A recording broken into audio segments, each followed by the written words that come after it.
ओम श्री स्वामी समर्थ. तुम्हा सर्वांचं आपल्या यूट्यूब चॅनलवरती मी अगदी मनापासून स्वागत करते. तुमच्या मनातील सर्व चांगल्या इच्छा लवकरात लवकर पूर्ण होत ही स्वामी महाराजांच्या चरणी प्रार्थना करून आजच्या एका नवीन आणि सुंदर व्हिडिओला सुरुवात करते. तर उद्या आहे कोजागिरी पौर्णिमा. उद्याच्या दिवशी व्रत करणाऱ्या व्यक्तीला कधीही गरिबीचा सामना करावा लागत नाही. त्याच्या आयुष्यामध्ये खूप सारे सकारात्मक बदल हे व्हायला सुरुवात होते. त्याच्यावरती लक्ष्मीनारायणाची कृपा व्हायला सुरुवात होते. तसेच व्रताचा संकल्प हा सकाळी आंघोळ केल्यानंतरच घ्यावा. यासाठी लवकर उठायचं आहे, शुचिभूत व्हायचं, आंघोळ करायची आणि नंतर संकल्प करायचा आहे. आता संकल्प कसा करावा हे तर सर्वांना माहीत असेल. त्या पद्धतीने आपल्याला हातामध्ये अक्षता वगैरे घेऊन मंत्र म्हणून आपल्याला संकल्प करायचा असतो. संकल्प करून झाल्यानंतर आपल्या देवांची पूजा करायची. कुलदेवीची, कुलस्वामिनीची, आपल्या स्वामी महाराजांची, ही सर्व देवांची देवपूजा करून घ्यायची आहे. ही करून झाल्यानंतर एक चौरंग मांडायचा आहे आणि त्या चौरंगावरती सत्यनारायण भगवानांची तसबीर ठेवायची आहे, फोटो ठेवायचा आहे. त्यांच्यासोबतच आपल्याला लक्ष्मी देवीलाही आवाहन करण्यासाठी आपल्याला सत्यनारायण महाराजांच्या शेजारी लक्ष्मी मातेसाठी देखील पूजा मांडायची आहे. म्हणजेच काय तर त्या लक्ष्मी मातेचा फोटो ठेवायचा आहे. त्याच चौरंगावरती ठेवला तरी देखील चालेल. सेपरेट पाटावरती तुम्हाला पूजा मांडायची असेल तरी देखील चालेल. तर लक्ष्मी मातेची आणि सत्यनारायण देवांची उद्या षोडशोपचार पूजा करायची आणि उद्याच्या दिवशी आपल्या घरामध्ये सत्यनारायण हा झालाच पाहिजे. उद्या संध्याकाळी सर्वांनी सत्यनारायण करा किंवा सकाळचा करा, तुम्हाला वेळ मिळेल तेव्हा करा. ग्रहण असलं तरी देखील तुम्ही पूजा पाठ व्रत वैकल्य सर्व काही करू शकता. त्यामुळे कोणतीही बाधा तुमच्या या कार्यामध्ये पडणार नाही. उलट याचं जास्त चांगलं फळ हे तुम्हाला भेटायला सुरुवात होतं. तसंच लक्ष्मी देवीला जी फुले आवडतात, फळे आवडतात अशी अर्पण करा. म्हणजेच काय तर लक्ष्मी देवीला लाल गुलाब आवडतो, लाल जास्वंद आवडते, मोगरा आवडतो, तर अशी फुले लक्ष्मी देवीला अर्पण करा.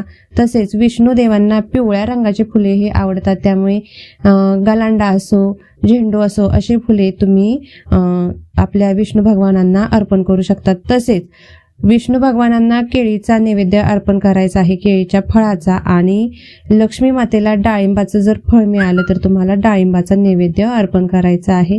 काही कारणास्तव तुम्हाला फळे मिळणार नसतील तर तुम्ही खडीसाखरेचा नैवेद्य अर्पण केला तरी देखील चालेल.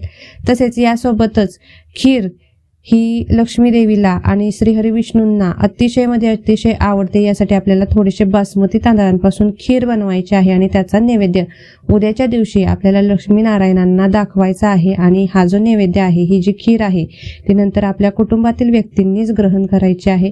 या दिवशी तुम्ही सत्यनारायण वाचू शकता, कोणतीही अडचण येणार नाही. तसेच विष्णू सहस्त्रनामाचं या दिवशी पठण केल्यामुळे सर्व पापांचा नाश होतो.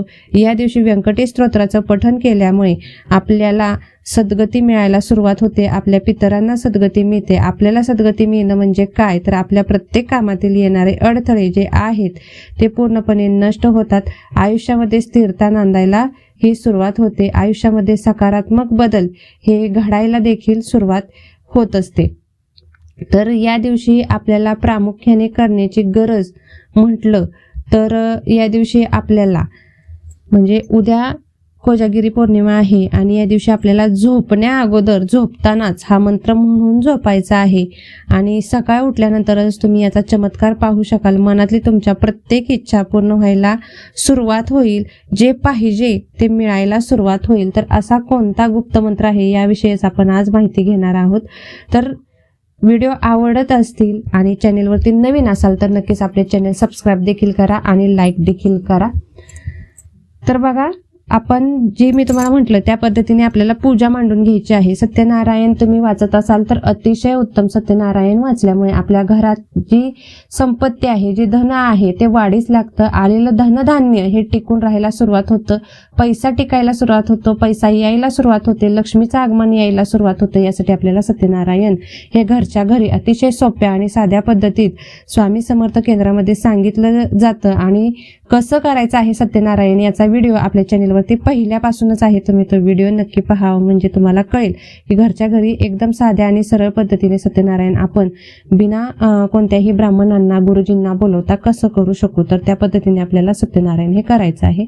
मात्र जे सत्यनारायण करणार नसतील किंवा करत नसतील अशा लोकांनी की नाही, मी सांगितलंय त्या पद्धतीने आपल्याला पूजा मांडून घ्यायची आहे. सत्यनारायणाचा फोटो नसेल तर तुम्ही बाळकृष्णाची मूर्ती पूजलीत तरी देखील चालेल. मग या दिवशी पूजा व्यवस्थित करायची आहे, षोडशोपचार पूजा करायची आहे. आणि हे झाल्यानंतर जपाची माळ असेल तर जपाची माळ घ्या, जपाची माळ नसेल तर कोणतंही 108 साहित्य घ्या. तुम्ही अक्षता घेऊ शकता, मी तुम्हाला सांगते तांदूळ घेऊ शकता, गहू घेऊ शकता. 108 मोजून घ्या आणि नंतर यावरती जप करायला सुरुवात करा. तर हा जप म्हणजे तर विष्णू गायत्री मंत्र आहे. विष्णू गायत्री आणि लक्ष्मी गायत्री मंत्र तुम्हाला 108 वेळा हे दोन्ही मंत्र म्हणायचे आहेत. यासोबतच तुम्हाला कुबेरांचा जो मंत्र आहे तो कुबेर मंत्र देखील 108 वेळा म्हणायचा आहे. तिन्ही मंत्र आपल्या नित्यसेवेच्या पुस्तकामध्ये, जी नित्यसेवा आहे आपल्या स्वामी समर्थ सानिध्यामधली, त्याच्यामध्ये 34 ते 35 पानावरती संपूर्ण जे मंत्र आहेत ते दिलेले आहेत. 34 आणि 35 पानावरती आहेत. तर तुम्ही त्या पानांवरती ते मंत्र पहा आणि त्या पद्धतीने म्हणा. हे तिन्ही मंत्र 108 वेळा म्हणून झाल्यानंतर तुम्हाला श्री सूक्त 16 वेळा म्हणायचं आहे आणि व्यंकटेश स्तोत्र एकदा म्हणायचं आहे, विष्णू सहस्त्रनाम एकदा म्हणायचं आहे. ही सेवा करत असताना मी जसं मगाशी म्हटलं, पहिल्यांदा खिरीचा वगैरे म्हणजे पूजा मांडून घ्या, खिरीचा नैवेद्य दाखवा आणि नंतर ही सेवा जी आहे ती रुजू करायची आहे. आणि नंतर जी ही खीर आहे ती संपूर्ण घरभर म्हणजे जेवढी घरात मेंबर्स असतील तेवढ्या सगळ्यांना 1-1 चमचा खीर ही खायला द्यायची आहे. उद्या मला माहित आहे उद्या चंद्रग्रहण आहे, तरी देखील खीर खाण्यासाठी अजिबात मनाई नाही. मात्र खीर बनवत असताना तुम्हाला याच्यामध्ये तुळशीची पानं टाकणं गरजेची आहेत. तुळशीची पानं अजिबात यामधून काढायची नाहीत. आणि या पद्धतीने आपल्याला संपूर्ण पूजाविधी आपली झाल्यानंतर 1-1 चमचा खीर सर्वांना खायला द्यायची आहे आणि नंतर झोपी जायचं आहे. तुम्ही बघू शकता 2 ते 3 दिवसातच तुम्हाला चमत्कारिकरित्या अनुभव यायला सुरुवात होईल. तुमची जी काही इच्छा असेल, संकल्प सोडायचा आहे. प्रथम तर तुम्ही उद्या सकाळी उठला ना की संकल्प सोडायचा की मी अमुक अमुक पूजा, माझी अमुक अमुक इच्छा आहे, यासाठी मी करणार आहे आणि ही जी पूजा आहे ती निर्विघ्नपणे पार पडावी. व तुमची कोणतीही इच्छा असो, पैसा हवा असेल, बंगला हवा असेल, गाडी हवी असेल, एखादी जर जमीन हवी असेल, तुमच्या मुलाला नोकरी हवी असेल, तुम्हाला स्वतःला नोकरी हवी असेल, पतीला नोकरी हवी असेल, जी काही तुमची इच्छा असेल, संसारिक माणसाच्या सर्व इच्छा या सेवेमुळे पूर्ण होत असतात. संसारातील सर्व सुख आणून देणारी ही सेवा आहे. आणि ज्यांना सुखाची कमतरता आहे, मी चॅलेंज देऊन सांगत आहे, ज्यांना सुखाची कमतरता आहे त्या व्यक्तींनी ही जी सेवा आहे मी जी सांगितलेली आहे उद्याची कोजागिरी पौर्णिमेची, हीच सेवा तुम्हाला हेच मंत्र झोपण्यापूर्वी रोजच्या रोज तुम्हाला सलग 21 दिवस म्हणायचे आहेत. हे मंत्र की ज्यामुळे तुमचं आयुष्य अगदी पूर्णपणे बदलून जाईल आणि याचा अनुभव हा प्रत्येक स्वामी सेवेकऱ्याला आहेच आहे. तसाच अनुभव तुम्हाला देखील येणार आहे, यावरती देखील विश्वास ठेवा. कसलंही फुटकं नशीब घेऊन जन्माला आलेला व्यक्ती देखील चमकदार उठतं, त्याचं नशीब चमकून उठतं या उपायाने. आणि अतिशय मोठा आणि जबरदस्त लक्ष्मी प्राप्तीचा हा उपाय आहे, जो सर्वांना सर्व सुख, ऐश्वर, वैभव, धनसंपत्ती ही मिळवून देतो, आणून देतो. स्वतःहून लक्ष्मी विष्णूचं आगमन तुमच्या आयुष्यामध्ये व्हायला सुरुवात होतं.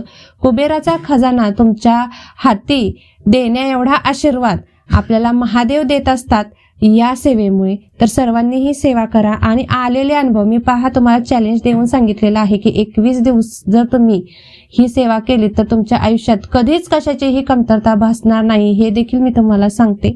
सर्वांनी सेवा करा आणि आलेला अनुभव नक्की माझ्याशी शेअर करा. आजची माहिती ही एवढीच होती. धन्यवाद. श्री स्वामी समर्थ.